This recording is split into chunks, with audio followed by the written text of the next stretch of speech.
Ciri-ciri perlawanan. Yang pertama ada bersifat lokal, yang kedua bergantung pada pemimpin, lalu yang ketiga perlawanan masih menggunakan senjata tradisional, lalu yang terakhir mudah dipecah belah. Pertama ada perlawanan terhadap Portugis. Nah, perlawanan terhadap Portugis ini terjadi di beberapa daerah. Nah, ada perlawanan Ternate. Perlawanan Ternate ini dilatar belakangi dengan pedangan monopoli, konflik agama hingga pembunuhan Sultan Harun yang terjadi pada tahun 1560-an hingga 1577. Yang kedua ada perlawanan di Kesultanan Demak. Perlawanan ini karena keinginan Portugis untuk merebut bandar dagang di Selat Malaka yang terjadi pada tahun 1513 hingga 1521. Dan yang terakhir ada perlawanan Kesultanan Aceh. Perlawanan Kesultanan Aceh ini terjadi karena Portugis ingin memonopoli Aceh sehingga terjadi sebuah perlawanan secara berkala dari tahun 1519 hingga 1639. Yang kedua ada perlawanan terhadap VOC. Ada beberapa perlawanan. Yang pertama ada Kesultanan Mataram.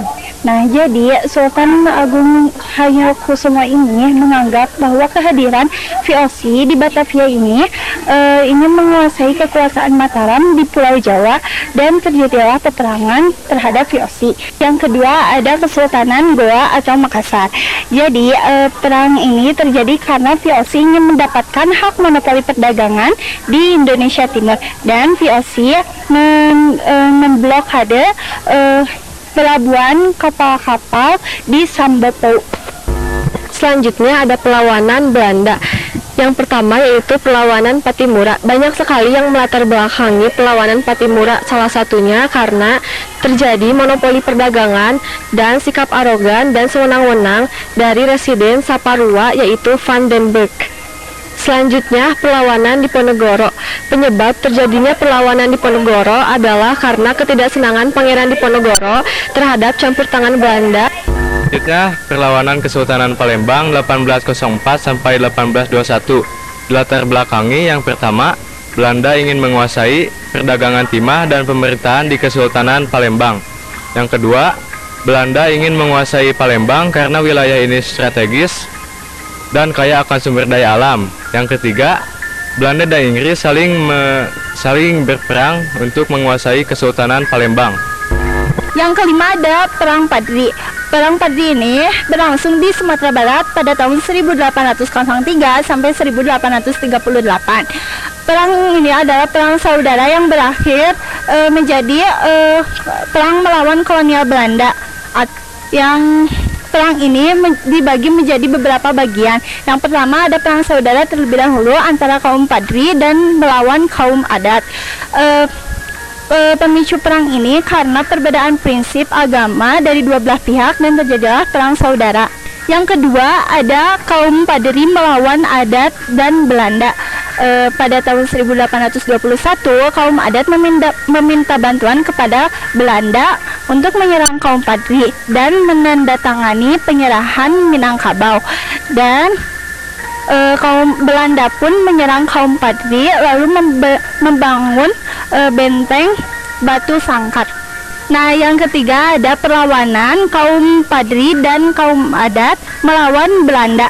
Pada tahun 1833, kaum Padri dan kaum adat bersatu dan menyerang kolonial Belanda. Namun pada tahun 1837, kaum Belanda menguasai benteng pertahanan Imam Bonjol dan Tuanku Imam Bonjol ditangkap oleh Belanda. Aceh 1873 sampai 1904. Perang Aceh terjadi karena beberapa faktor. Yang pertama, Perjanjian London 1824 dilanggar. Yang kedua, pentingnya Aceh dalam perdagangan internasional. Yang ketiga, ambisi Belanda untuk mengeksploitasi sumber daya alam. Yang keempat, Perjanjian Belanda-Inggris di Sumatera 1873. Selanjutnya ada perlawanan Sisingamangaraja dari tahun 1870 hingga 1907. Yang pertama ada penolakan penyebaran agama Kristen, lalu yang kedua penambahan kekuasaan Belanda di Sumatera, lalu yang ketiga perasaan resah masyarakat Batak, lalu yang terakhir ada pengaruh Belanda terhadap tatanan tradisional. Perlawanan kerajaan di Bali. Latar belakang ini, perlawanan ini terjadi karena Belanda tidak menghormati hukum adat yang ada di Bali. Yang terakhir ada perlawanan Kesultanan Banjar yang terjadi pada tahun 1859 hingga 1905. Adapun faktor-faktor yang menyebabkan perlawanan Kesultanan Banjar, yang pertama karena perebutan kekuasaan dalam internal Kesultanan Banjar. Yang kedua ada campur tangan Belanda dalam urusan internal Kesultanan Banjar. Yang ketiga ambisi Belanda untuk merebut wilayah perdagangan Banjar. Yang keempat penyusunan atau pengecilan wilayah kekuasaan kerajaan Banjar. Dan yang terakhir ada eksploitasi sumber daya alam yang dilakukan oleh Belanda.